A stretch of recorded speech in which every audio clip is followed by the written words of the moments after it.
Money Michelle, navigating you to nuggets of information worth thousands of dollars.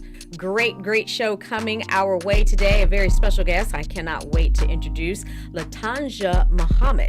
We are going to have such a treat talking about a specific type of a college consultant. I'm going to let her describe it all to you. But a quick run through, you know I always do my fantastic five. It's going to be super fast today because I have to go ahead and get to LaTonja.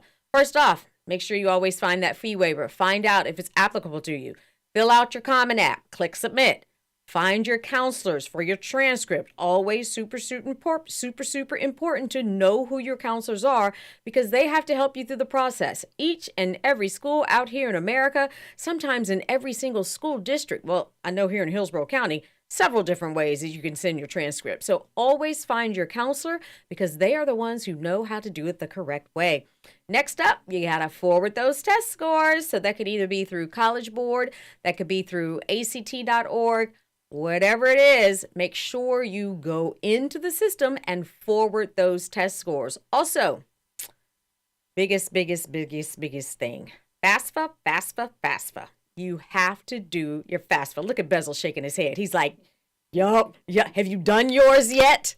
Yeah. We'll talk a little bit. The FAFSA is, we're going to get to that. I thought I was going to talk about it in February, but I think I'm going to just wait till March.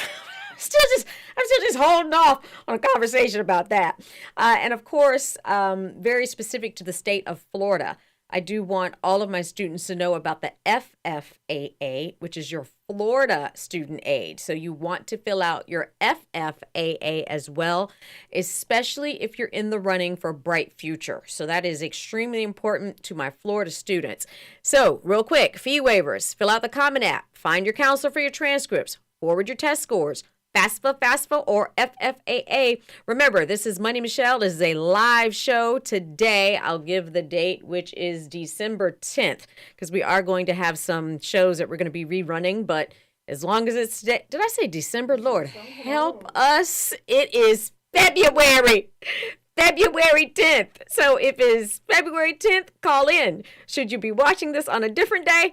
Okay, we're not live, but for today, February 10th, we are live. You can call in at 813, stop laughing at me, 813-444-9588.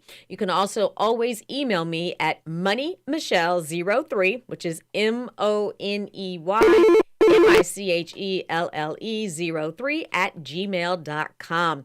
Looks like our guest has called in, LaTonja Muhammad. How are you?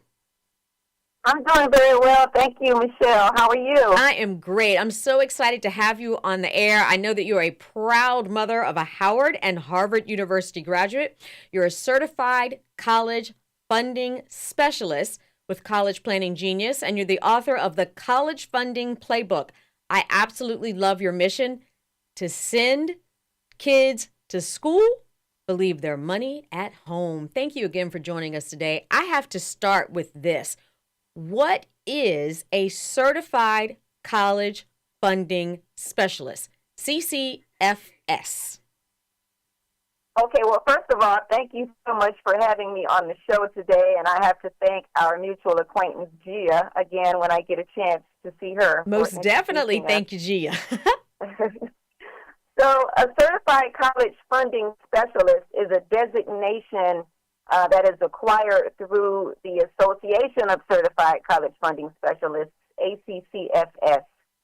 And it's basically a course that and a certification that teaches advisors how to assist parents with navigating the application, admissions, financial aid processes. So it's a certification that I acquired through that entity.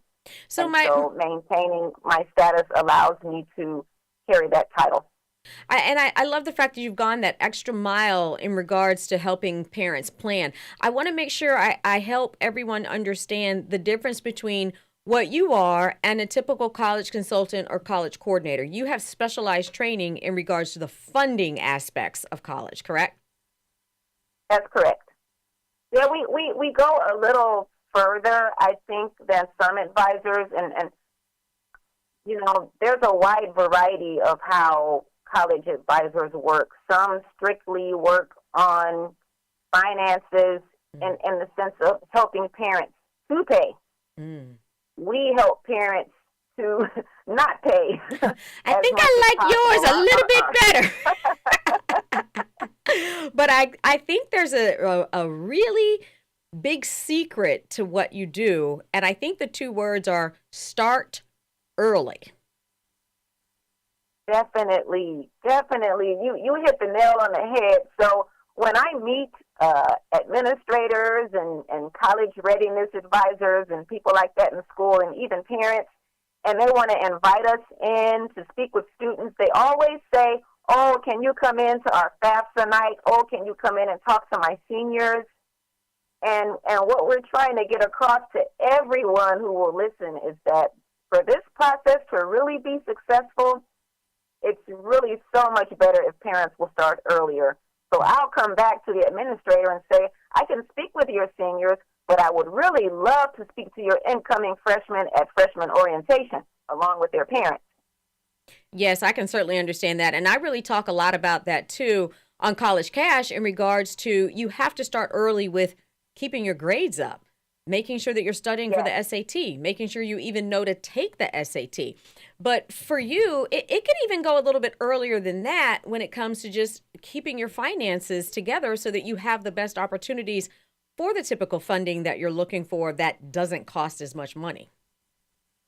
Definitely, because when parents actually ask us when they should start planning for college, we actually say when you see the blue line on the stick. Yep, I love that. And that's when you should start saving, and that's when you really should start thinking about it, because life happens, and you're looking up, and your child is a senior. So definitely start saving throughout their lives, you know, if you're able to. But then when we start to really get into the nitty-gritty planning, and like you mentioned, keeping up grades and test scores, we dig into that with freshmen in high school. But definitely start planning I think from a financial standpoint early. that is such great advice. And, you know, for those of you listening, if you don't know where that blue line is, that means when you're getting that baby, when it's coming, that's when you need to start planning. So quickly, tell me three things, or even if it's just one thing, but tell me at least three things that, you know, when you're having that baby, what's the first thing you should think about for college planning? Because you just realize you're having a baby. So you're not really thinking much about college. But fortunately, I was advised that at a very early age, and I did start thinking about college. As soon as I knew Robbie was coming, we were thinking about, okay, how are we going to pay for this boy to go to school? So what are some ways to advise parents in that those very first couple of years of their child's life? Well, I think, of course, we already covered the first one, starting to save. And then I think another one that was really important to me is I don't think it's ever too early to start grooming your child to be a learner and an analytical thinker. My sons, by the time they got to school, they could already read. They already knew their numbers. They already knew their colors. They knew how to write. They knew their home address. I mean, they were ready. They were not dependent upon the school system to teach them the fundamentals. They had those fundamentals when they got there. So learning was very easy for them because from the time that they were babies, they were always learning. We were learning through play. They always had educational toys, you know, in my bag that I carried around when they were toddlers. There were always things to do, little puzzles, little books, little seek and find games. So getting your child to start being a thinker and an analytical person and a reader is really important. So I always loved to read, and it was my goal to make my children into bookworms, and I did, because reading is so important no matter what you want to do. It's so important to be a strong reader. And I think a lot of students struggle with the standardized tests because their reading skills are not necessarily up to par for those tests. They might be very intelligent. They might have a lot of skills and talents and abilities, but reading is really important, and a lot of people don't have the reading and comprehension skills that they probably should have. So definitely saving, being strong lifelong readers, just making reading a part of life, not just what the school requires. Mm-hmm. And then I would also say start looking very, very early for their talents and abilities. Yes. Start putting them in things when they're small to see what they love, see what they grasp, and just cling to early, whether it's music, playing certain instruments, whether it's certain sports or seeing certain physical abilities that they have. Seeing, we used to go to hands-on science museums all the time when my sons were little, and they started swimming when they were young. So I think those three things are really three good things to start with, and because if you can discover their talents and abilities early, then by the time they get to high school, they can be very accomplished in something. They're not just starting to play instruments in high school, or just starting to dance in high school, or play a sport, even debating and things like that. Right. They've already gotten some skills, and they can just really shine in high school, and that can carry a lot of weight with the college application. So many things that you've just said there that I like to say that as your College Cash tour guide through your educational journey, I want to navigate people to nuggets of information. You just gave about 12 nuggets in those last couple of sentences. So I want to break down a couple of them, and even my mind is spinning all around because there's so many different things to comment on what you said. I'm going to start with in regards to the arts, the dance, the theater, because our last show last week, we talked specifically about an art scholarship that's worth $2,500 that spans across 6 different categories in regards to the arts. So being able to start your children early in something that they like, whether it's theater, whether it's music, whether it's instruments, whether it's speech, like you said, in debate. There's so many other things other than just sports. So I love that you were able to confirm what we were talking about last week. I also think it is extremely important, and Ms. LaTonja, please say this again, help everyone understand that when your children, and my children as well, I have to thank my Gigi, my mom definitely facilitated all of this with my children because I was at work. How important, it is so important for your kids to go into kindergarten knowing, say those things again that you just said, the things that they need to already know going into kindergarten. Yes, I think it's important, and I also have to give credit to my mother who was with me, who helped me raise my sons for a good part of their lives.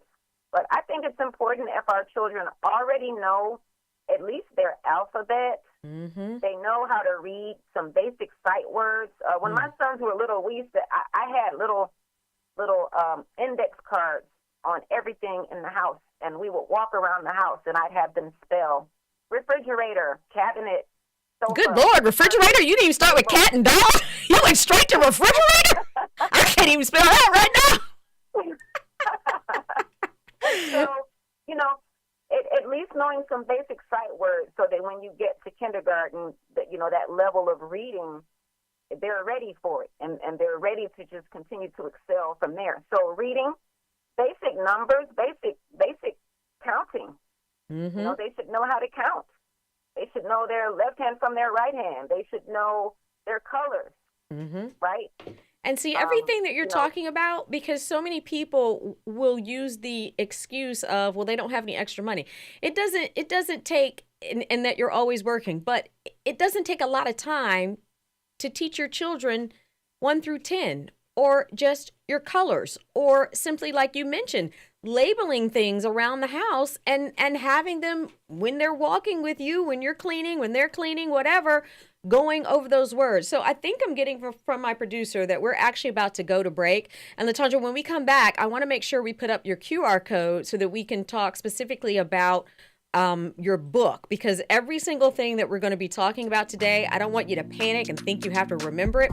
She's, of course, written a book that has all the information in it. So we're going to take a quick break. We'll be right back.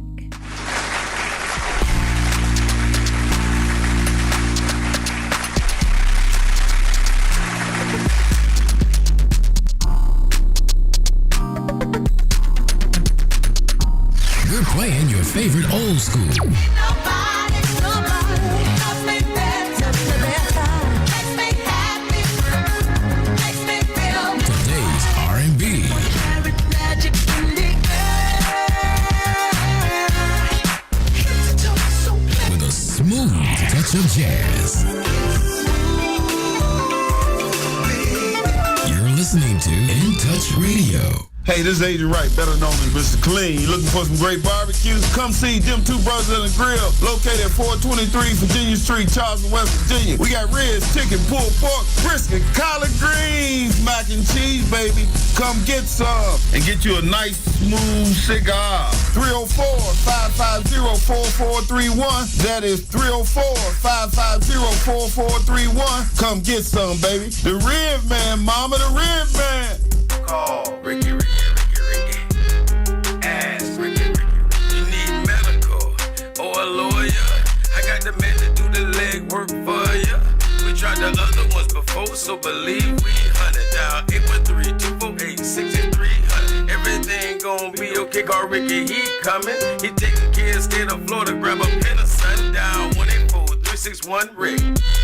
That's 184-361-425. Never word from the point forward, just recline. Just ask Ricky, push your boy statewide. Just in case you missed it, I'ma tell you one more time. 184-361-RICK.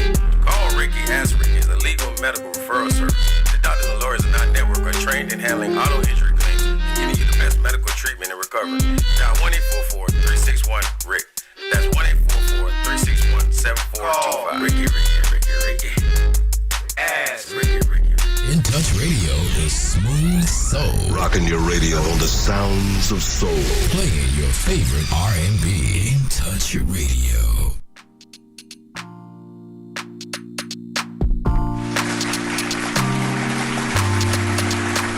Hello and welcome back to College Pass. This is the podcast all about keeping money in your pocket during your educational journey. I am your host, Money Michelle, navigating you to nuggets of information worth thousands of dollars. And boy, do we have someone who is navigating us today.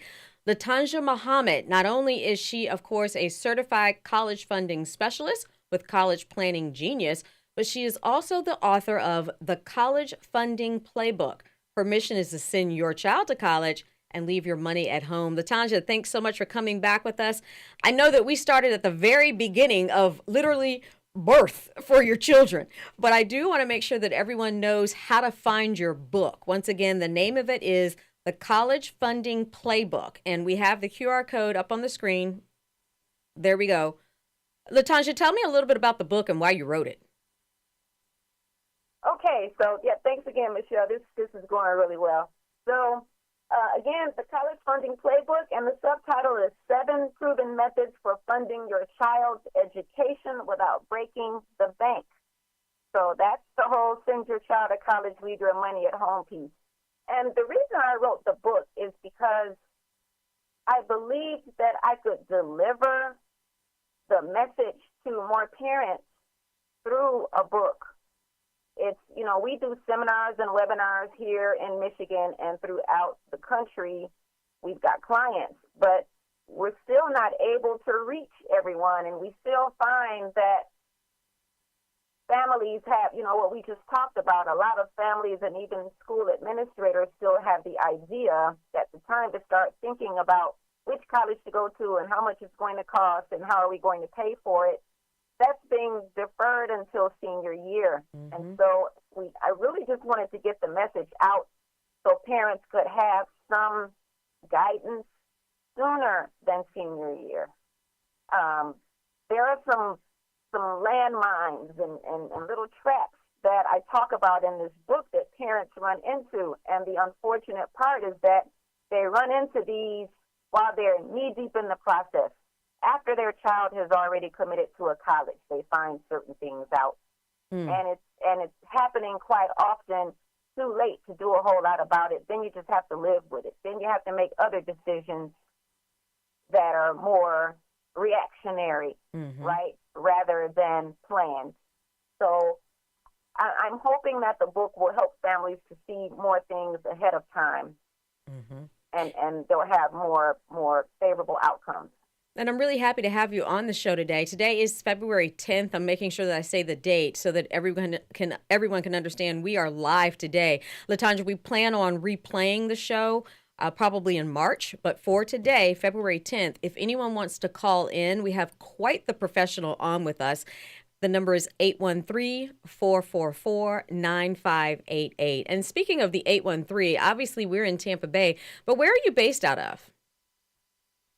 Michigan. Well, we have you all the way live from Michigan. Do you help people virtually, or do you stick mainly to families in the Michigan area? We do, of course, primarily we're here in Michigan, but we do have clients in other states as well. We've helped families in Florida and Texas and Georgia and other states. So we are able to deliver assistance to families virtually. So take me through your process. If a family's listening, if a parent, if they're listening and they like the fact that you focus on funding, not necessarily just coordinating which college, where you're going to go and all of those things, which is of course important, and you do that as well, but you really talk specifically about funding. What is the process like when obviously they'll give you a call. How does that work? Okay, so I'll try to make this as brief as possible, but still. Hey, we got a whole hour. Take your time. So I'll give the example of, let's say an organization says, hey, why don't you do a webinar for our organization? We've done we've done presentations for Rotary clubs and United Way and schools and churches. So let's just say a parent sees that invitation and they RSVP and join the webinar, right? So they join the webinar, listen to the information. After every webinar, we offer a complimentary consultation to each family who's interested in talking a little bit more about their specific situation and see if they would be a good fit for us and if we would be a good fit for them and if we can really help them. And usually, even if we're not able to help a family because we can't help everyone, we are able to give some tips anyway. Always. There's always something that a family can learn, even if they don't move forward with us. Once the family moves forward with us, they pick one of our packages. So we work with the families from two sides. We work from the student side. We call that side student positioning. And from the family household income side, we call that financial positioning. Okay. So the first thing that a student does in the student positioning process is they take assessments. It's 4 assessments that probably take about 20 to 25 minutes. And these assessments help the students to uncover their strengths and weaknesses, values, work habits, and things of that nature. And it also helps the students to zero in on career paths that are most suitable for them as a person from an holistic standpoint. That's the first step because quite often, as we all know, a lot of students get to college and change their major. Right. And that can be costly sometimes. That can be expensive. And it delays graduation, which makes the college cost more expensive. And quite often, students eventually don't finish after changing their major a couple times. So if you really have a good idea of the career that you're interested in, you'll probably have a better shot of picking the correct major the first time. And LaTonja, I want to stop you real quick. Bezel, I have the computer up on her site, so I just wanted everyone, as she's talking about the process, it's all through the collegeplanningGenius.com site, right, LaTonja? That's correct. Okay, perfect. So I have that site up, and I'm going to be kind of clicking through of your team and who you all are and what you do. So I love the fact that that the different things, the saving strategies, the college selection. Okay, and I didn't mean to interrupt you, but I just wanted to make sure everyone knew we have the site up. So you were telling about your beginning process, where the first thing the students take an assessment to kind of even see where they're at. That's correct. And so, of course, once you know what your major should be, then that plays a major role in which colleges you select. especially if your major is more specialized. Of course, every college has business, right? Every college has an English major, but if a student has an interest that's a little more specialized, marine biology or, zoology, every college doesn't have every major. So then we get into the college selection process, starting with that criteria about who the student is and their interests, major interests. We have a system that will produce a list of colleges that fit the student, because the goal is for the student to pick the college that will be a best fit for them, academically, socially, demographically, geographically, and of course financially. And so the system that we use helps to identify colleges that fit certain criteria that go into the system after the assessment. And of course, the student and the parents, the schools that they had in their minds also go into the system, and then we're able to research all of these colleges through this proprietary software and then begin to zero in on the colleges that are going to be the best fit. And so an example might be if a student, they build a college list. Let's say that college list has 100 colleges that the system eventually spits out based on all of their criteria. But of course, we don't intend for the students to apply to 100 colleges. We intend for them to apply to maybe 8 to 10, right? 10 to 12. And so our system helps the students to begin to eliminate colleges based on certain criteria. For example, 4-year graduation rates. All colleges don't do as good of a job of graduating students on time. Part of that is the college, part of that is the students, but we look at the history of the colleges because part of that is based on financial aid.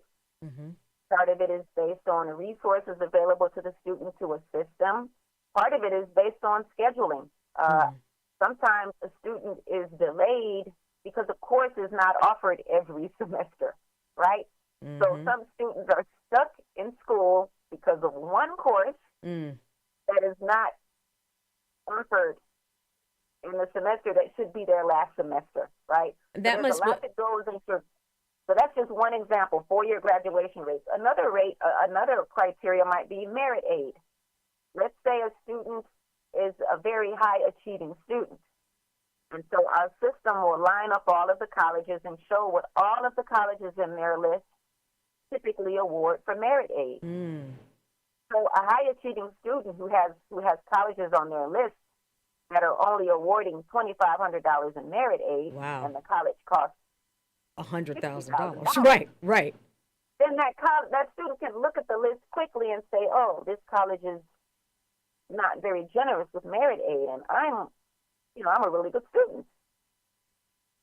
The same thing with need-based aid. The system will show how colleges meet financial need, and people are very surprised to find out that all colleges don't meet need the same way. And you can look at two colleges. One might have a $65,000 price tag. The other might have a $30,000 price tag. And when it's all said and done, the family just might pay more out of pocket for the $30,000 college. Right? So the system is there to help families start to eliminate colleges and get down to the best fit list. And that's why it's so important for people to have the knowledge and the understanding, or to have at least done the research or reached out to someone to make sure that they're really analyzing the award letters. I sometimes hear kids that are so excited they got a $25,000 scholarship, but the school's $75,000 a year. So it's like, well, it's great that you got that scholarship, but where are you going to get the rest? So before we get too excited about that, let's look at other options where you won't have such a huge gap in the money that you need. So tell me a little bit more about who all can use or who all needs your services. I'm going to click back on to the back of your book, at least I thought I was, so that we can actually see the list of people who need your services. It says the College Funding Playbook. This book is for you if you are a parent who, and then you have a million different check marks. Because it's almost everybody. If your child wants to go to college, right? You just might need our assistance, or you might need some of the guidance that's in this book. There are some parents in this country for whom money is not an issue at all. And so they can pay. They don't mind paying.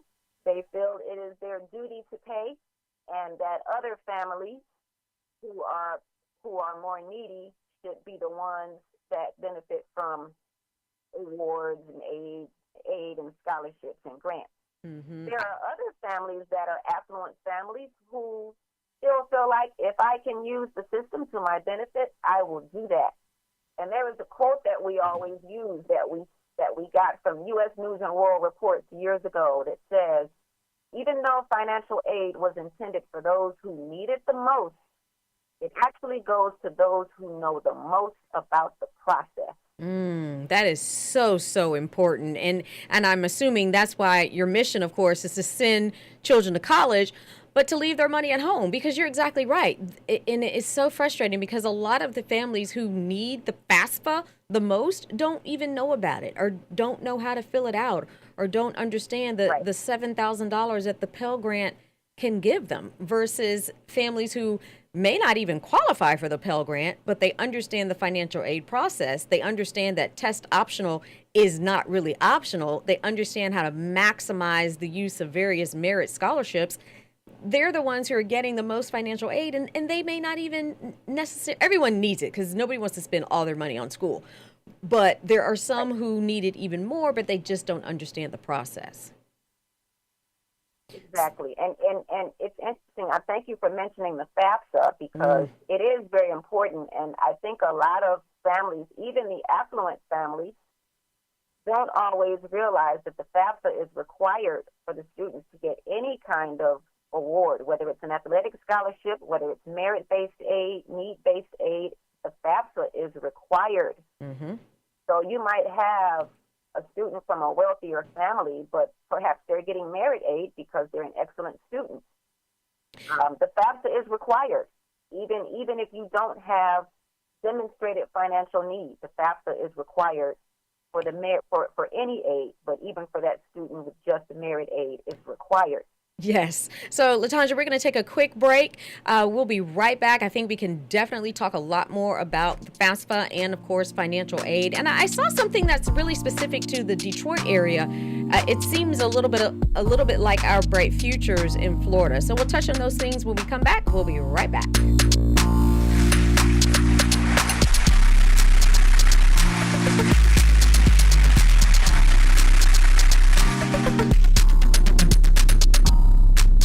Hey, this is Agent Wright, better known as Mr. Clean. You looking for some great barbecue? Come see them two brothers in the grill, located at 423 Virginia Street, Charleston, West Virginia. We got ribs, chicken, pulled pork, brisket, collard greens, mac and cheese, baby. Come get some and get you a nice, smooth cigar. 304-550-4431. That is 304-550-4431. Come get some, baby. The Rib Man, mama, the Rib Man. You've been injured. You deserve help from an attorney that knows how to handle your injury claim. This is Attorney Clinton Paris from the Law Office of Clinton Paris. For over a decade, I worked for insurance companies, and now I use that knowledge and experience to help people that have been injured. For a free consultation, call me, Attorney Clinton Paris, at 813-413-7924. That's 813-413-7924, or at parislawoffice.com. At the Law Office of Clinton Paris, we take the pain out of being hurt. Offices, Riverview. By now, we're all aware of the dangers of COVID-19. Like others with existing health issues, cancer patients are at a high risk due to their compromised condition.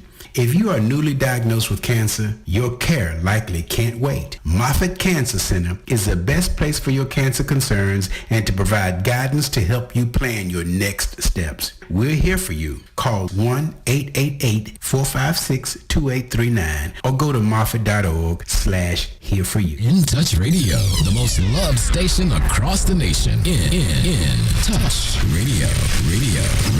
Tell a friend. In Touch Radio.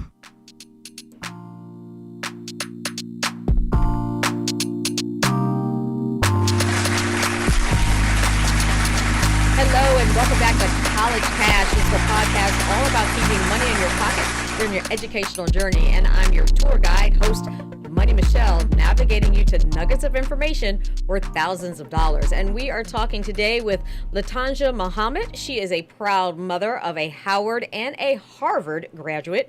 She's a certified college funding specialist with College Planning Genius. She is also the author of the College Funding Playbook. Her mission is to send your child to college and leave your money at home. Welcome back, LaTonja. I know that before the break, we started with FAFSA. It's our most fun. I call it a four-letter word right now. I know it's really not, but I'm sure you understand why we are all calling it that right about now. Why is the FAFSA so important? So the FAFSA is it's a free application for federal student aid, right? And so the FAFSA collects financial information from families, and then the Department of Education has calculations that will determine a parent's student aid index. So prior to this current FAFSA, it was called the EFC, Expected Family Contribution, but they changed the name this year to Student Aid Index. I think there was misunderstanding about what the EFC meant based on the name. But it's basically the same thing, though. The Student Aid Index is a number that is calculated, and it is sent to all of the colleges and universities that a student lists on the FAFSA that they're interested in attending.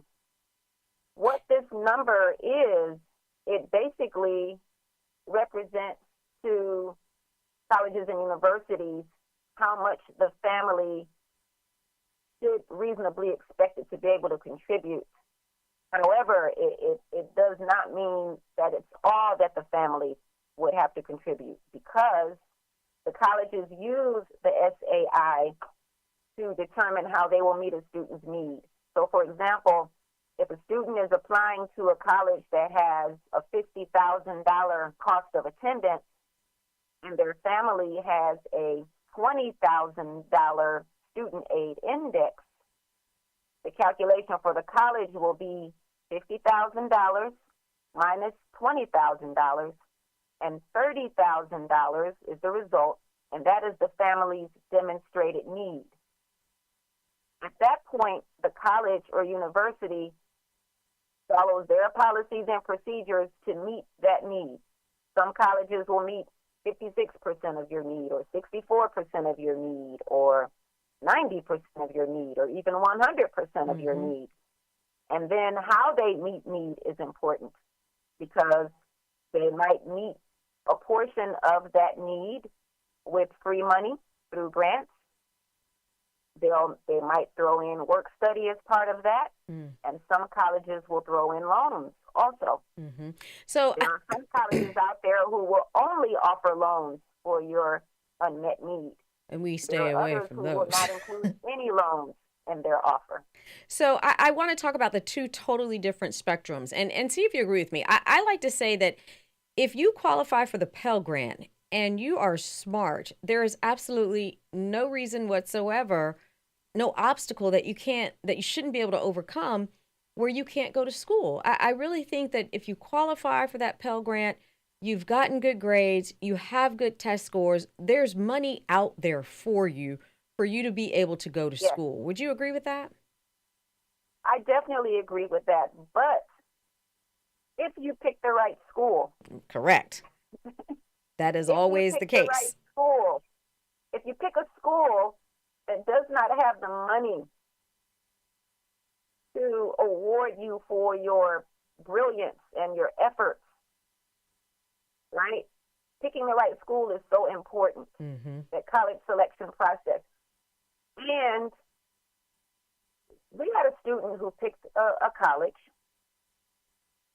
and they were a very sharp student, good grades, very, very good grades, very good test scores.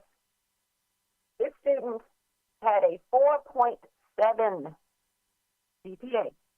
I'm worried about where this story is going. This student picked their dream school and didn't apply anywhere else. Oh, no. And got wait listed. For the dream school? Wait listed with a 4.7. And then On because the other hand, we had another student with very good grades, very good test scores, picked a school that didn't have very much money, and their family had hardly no money. They're, definitely a lower income family, and the student had a shortfall that they couldn't overcome. So picking the right school, and picking a variety of schools. that's exactly what I was about to picking say. the right school. That's what seems to be so incredibly important as well. I like the fact that you said that through you all's process, you help students identify a minimum of 8 to 10 different schools that they do need to go ahead and apply for. I love the fact that if you are economically challenged, your Common App will allow you to apply to as many schools as you want to without any additional cost. You're able to send your College Board scores, your SAT scores, without any additional cost. Do you talk to your families about that and how to apply for those particular services? Yes, in our process, there are workshops in webinar form where the students are given guidance and coaching specifically on the Common App as well as other apps and essays and things of that nature. So, yes, they are coached on that. They get the link and when to apply. All of that is a part of the program. So I love the fact that you mentioned when to apply. I've got kids out here who are they're just now realizing they need to apply. I'm like, what were you doing at the beginning of your senior year? Tell me about for me, one of the most important deadlines out there for students is November 1st. And for your Florida schools, some of them, it's October 15th. So I'm sure you impart that same urgency to your seniors to apply early. Oh, yes. The deadlines are, and in the software that they use, every college on their list, the deadlines, all of that is right there in their face. And it's like, it's time to apply here, it's time to apply here, it's time to apply here. And even with the two families that I mentioned to you, these families came to us after they had these shocking results. And what we had to help them do is find colleges with rolling admissions. And rolling days for merit scholarship. Right. So we still had to, we just gave them some guidance. We didn't actually take them on as clients. It was so late.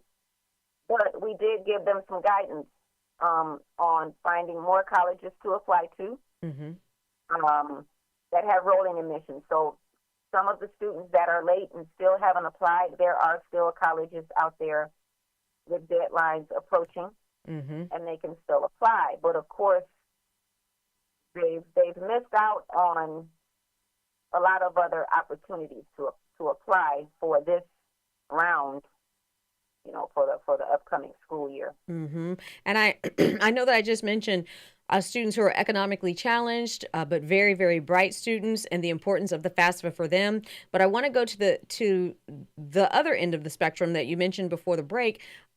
Families who think they don't need to fill it out because they know they're not going to qualify for any type of a Pell Grant or any type of federal assistance. Why is that the furthest from the truth, and that everyone needs to fill out the FAFSA? I'm so glad to have someone who can help me sing this song to everybody. Yeah, I mean, like I mentioned before, any sort of award, even a small award, requires the FAFSA to be on file. And so even families that don't believe that they will get financial assistance should still fill out the FAFSA.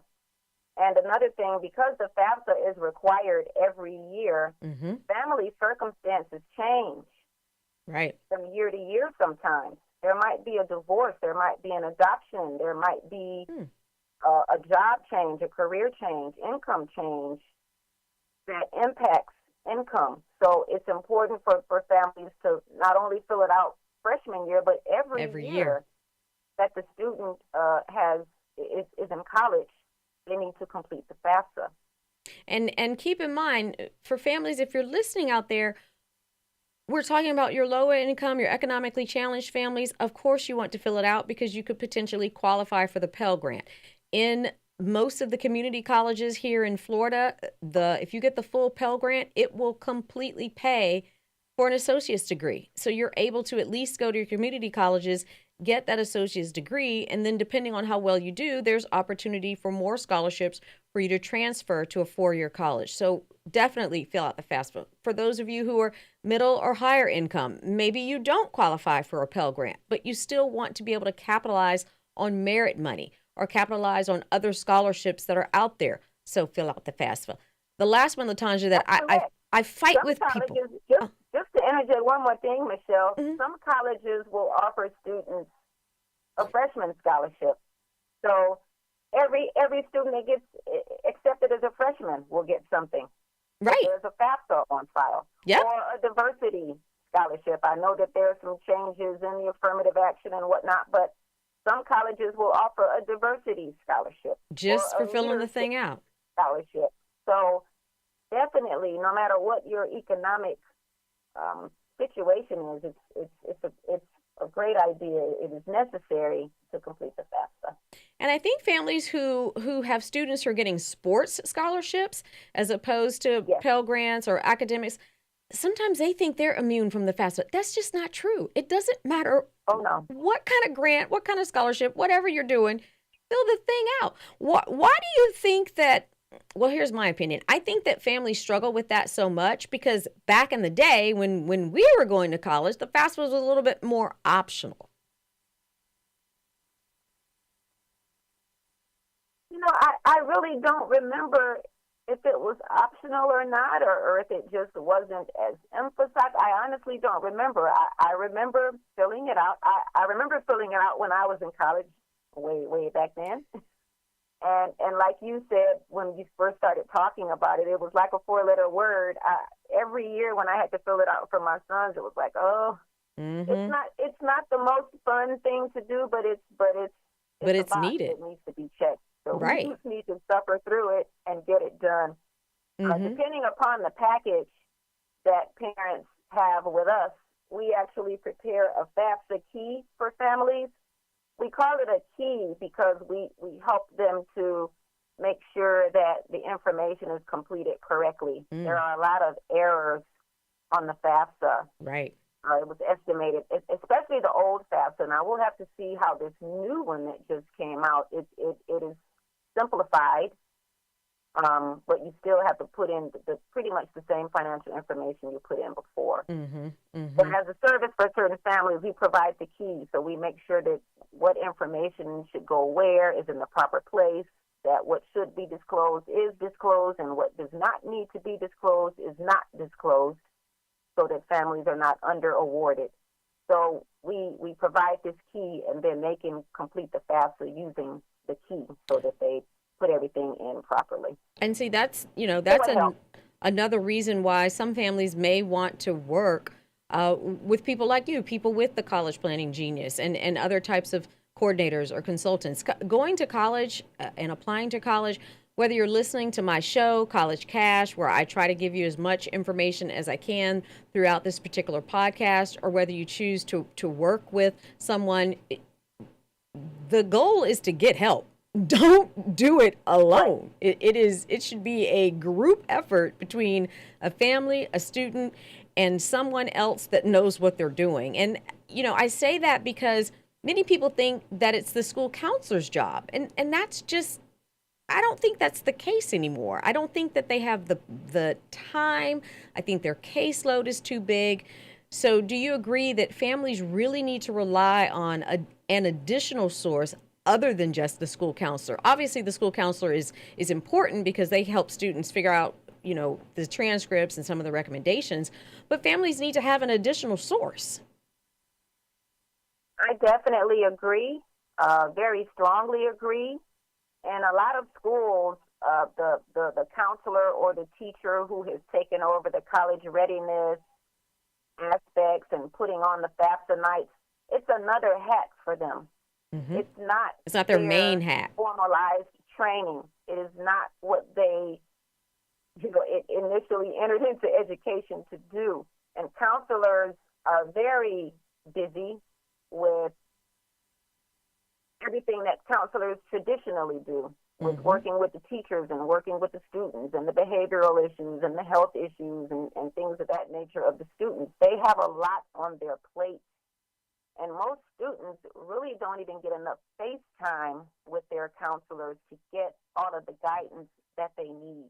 There's not enough time in the year for every student to get enough time with their counselor. So one of the things I'm working on is actually getting schools to purchase the book, providing workshops for the staff so that they can learn how to help better guide the students with the book as a baseline. Oh, that's great. And let's put the QR code. I want to go ahead and put the QR code back on the screen so that anyone who's listening can understand, A, what the book is about, and B, the best way to order it. Obviously it's through Amazon. You can put your phone up right now and you can scan the QR code and it should take you directly to Amazon and to the link that you'll need to get to in order to purchase the book. And remember, the book is actually all about, it's the College Funding Playbook, 7 proven methods for funding your child's education without breaking the bank. So, obviously these proven methods, how did you prove these methods? Go ahead and tell me the secret. Well, we have data. The proprietary software that we use and the team of counselors that we use that work with the families, we're part of a nationwide network. And families working in our network were offered for around, the 2023 numbers, families were offered an additional close to $78,000 on average, an additional free money. You mentioned award letters. We briefly talked about those. We have an award appeal process where we actually appeal the award letters. We don't take the award letters as this is the law, this is what we have to pay. We help families to appeal those. And on average, we get about $4,800 in additional money. We actually had a family who got $7,500 in additional money recently through the appeals process. And so that's the way where you're really, really different in regards to, what I've heard from most college consultants and most college coordinators, the fact that you are a certified college funding specialist and you go after those appeals letters. Just because they said you're getting $5,000, you don't have to accept that. It's able to help people get more money. You mentioned that on average, your families get around $78,000 more dollars, or what was that number you said? So in free money, the families that go through our process are getting an average of around $78,000 in free money offers from colleges that they most likely would not have gotten had they not used the process. And then the award letter appeal process results in an average of around $4,800 more dollars on the back end. So my next question for you is about my child and medical school, because to heck with this show right now, I need to figure out how to find this medical school money. Do you all do that too? Right now, our focus is on undergrad. The graduate school, the advanced degrees, they have a totally different process. I'm finding that. Not gotten into yet. Yes, and I have an aspiring medical student as well. My Harvard grad is preparing for the MCAT right now. So we're in the same boat with the. Well, hey, we're going to need to crack this code. I think we've kind of sniffed out the trail for the undergrad, but we need to work together and crack this med school code, because from everything that I've been researching and what I've been looking at, it is very hard out there to find, and that's what's so confusing. They talk about the shortage of doctors. We have plenty of kids who major in biology. They want to go to med school. They take the MCAT. Either A, they can't get into a med school, or B, they for sure can't pay for it. And I'm not interested in having my child get $300,000 in loans. So it will be great when, the two of us, we can work together and create another show called College Cash. Yeah, that's another topic. And loans, that's a whole other show as well. Oh, gosh. But I do want to add this, though, Michelle. Thank you for putting up the QR code for the book. If anyone out there is a part of an organization that works with, young people and has like a college readiness component to your program, or if you're affiliated with a school. I offer bulk pricing for the book. So I don't encourage anyone wanting to buy bulk size orders of 25 or more to use Amazon. I can be reached at info@collegeplanninggenius.com. Actually, just use LaTonja at collegeplanninggenius.com. LaTonja, LaTonja at collegeplanninggenius.com for inquiries about bulk orders. You can get a discount. So I'm going to ask Bezel. I know that he mentioned that the screen from my screen has a little bit of a glare, but are we able to go back to my screen, Bezel, to try to show this little QR code down here in the bottom? Because this is the back of the book. The QR code that we're showing now, maybe I can make it a little bit bigger and try to scoot up some.